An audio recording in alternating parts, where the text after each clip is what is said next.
नमस्कार. अक्षर Bharat टाइम्सच्या digital media house या लघुवाहिनीच्या वतीनं मराठी प्रांतातील सर्वांना विजयादशमीच्या लाख लाख शुभेच्छा. प्रारंभीचा विषय देवेंद्र फडणवीस. देवेंद्र फडणवीस म्हणजे काय? देवेंद्र या नावातच देव, वेद आणि द्रविड म्हणजे देवेंद्र फडणवीस 2014 साली महाराष्ट्राचे मुख्यमंत्री झाले आणि महाराष्ट्राला नव महाराष्ट्र निर्माता सापडला. मुख्यमंत्री पदावर स्थानापन्न झाले आणि स्थानापन्न झाल्यानंतर महाराष्ट्रामध्ये मराठा क्रांती मोर्चाचे आंदोलनं सुरू झाली.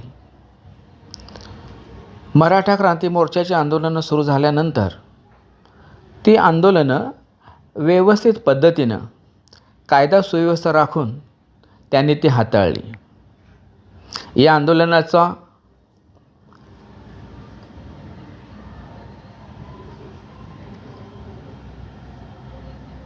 साधारणपणे परिणाम म्हणून देवेंद्र फडणवीस यांनी अण्णासाहेब पाटील महामंडळ सुरू केले. सारथीसारखी संस्था सुरू केली. 10% आरक्षण मराठा बांधवांना दिली आणि मराठा समाजाबद्दलची जी बांधिलकी आहे ती देवेंद्र फडणवीस यांनी आपल्या बांधवांबद्दल व्यक्त केली आणि ती पूर्णपणे केली. तदनंतर महाराष्ट्रामध्ये पंचवार्षिक निवडणुका लागल्या. पंचवार्षिक निवडणुका लागल्यानंतर महाराष्ट्रामध्ये दुसऱ्यांदा देवेंद्रजी फडणवीस मुख्यमंत्री झाले, पण याची नोंद घेण्यात आली नाही. मी पुन्हा येईन, पुन्हा येईन ह्या त्यांच्या वाक्याची चेष्टा करण्यात आली, पण अंधाना ते दुसऱ्यांदा मुख्यमंत्री झाले याची नोंदच घेता आली नाही. तदनंतर तिसऱ्यांदा देवेंद्र फडणवीस आणि एकनाथ शिंदे यांच्या नेतृत्वाखाली महाराष्ट्राची पंचवार्षिक निवडणूक झाली. देवेंद्र फडणवीस यांच्या नेतृत्वाखाली भाजपाला चांगल्या पद्धतीचं सुयश मिळालं. महाराष्ट्राबद्दल अतिप्रेम असलेला नेता म्हणून पाहिलं जातं. मराठा आंदोलन असो अथवा त्यांच्यावर केली जाणारी टीका असो, ही त्यांनी व्यवस्थित पद्धतीनं हाताळली.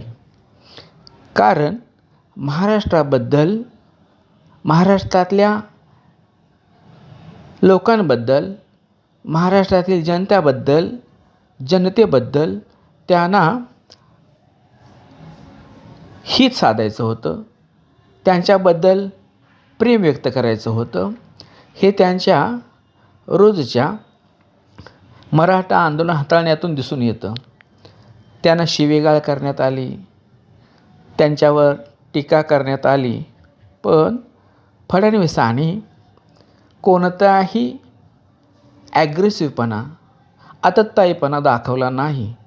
मराठा आंदोलन चांगल्या पद्धतीनं त्यांनी हाताळलं आणि या नव महाराष्ट्र निर्मात्यानं महाराष्ट्र एका वेगळ्या उंचीवर नेऊन ठेवण्याचा कृतिशील प्रयत्न केला. आता इथं थांबतो.